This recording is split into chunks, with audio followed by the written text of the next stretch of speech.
नमस्कार. शरयूज किचनमध्ये तुम्हा सगळ्यांचं स्वागत आहे. शरयूज किचनमध्ये आपण आता हिवाळ्यात मिळणाऱ्या भाज्या आणि त्यापासून बनणारे पदार्थ बघतोय. तर आज आपण मटारपासून एक छान स्नॅक्स करणार आहे, मटार बॉल. तर त्यासाठी काय काय घटक पदार्थ लागणार आहे ते मी तुम्हाला सांगते. आपल्याला मटार बॉल करण्यासाठी सगळ्यात प्रथम मटार घ्यायचे आहेत. हे मार्केटमध्ये ताजे मटार आले ते सोलून घेतलेले आहेत. त्याचबरोबर बटाटा उकडून खिसून घेतलेले. जेवढे मटार त्याच्या दुप्पट तेवढेच पोहे घेतलेले आहेत. फक्त 10 मिनिटं भिजत घातल्यामुळे हे दुप्पट झालेले आहेत.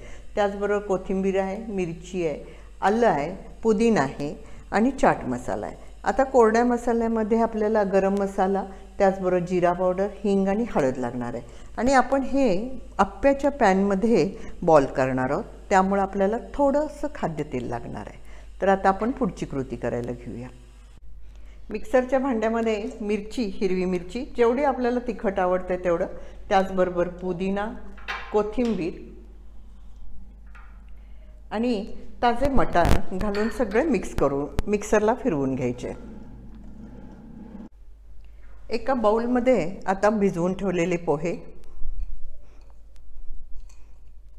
त्याचबरोबर बटाटा, कोथिंबीर, चाट मसाला,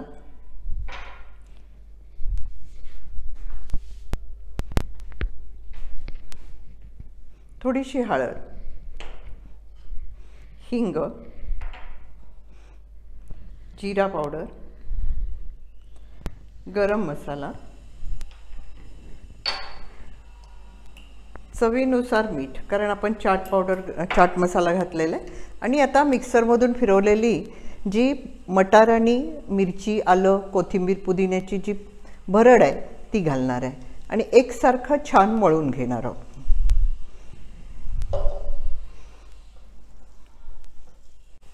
आपलं असं हे छान एकसारखं मिळून मिक्सचर आलेलं असतं. आता ह्याचे छान असे बॉल करायचे आणि ते आपण आप्याचं पात्र आहे त्यामध्ये शेकून घ्यायचे. म्हणजे तेल पण कमी लागतं आणि खूप टेस्टला छान लागतं. ब्राऊन रंगावर छान भाजून घ्यायची.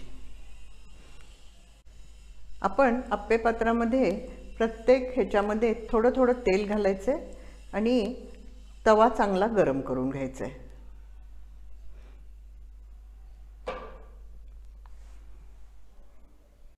तेल आपलं छान गरम झालेलं आहे आणि ह्यामध्ये आता गॅस बारीक करायचा. खरं तेल चांगलंच गरम करून घ्यायचं, नाहीतर आपला हा बॉल असतो तो सुटतो.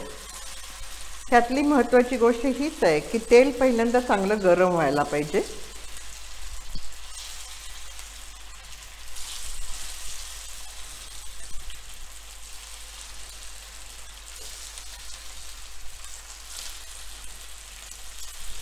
आणि बारीक गॅस करून छानपैकी ब्राऊन रंगावर भाजून घ्यायची.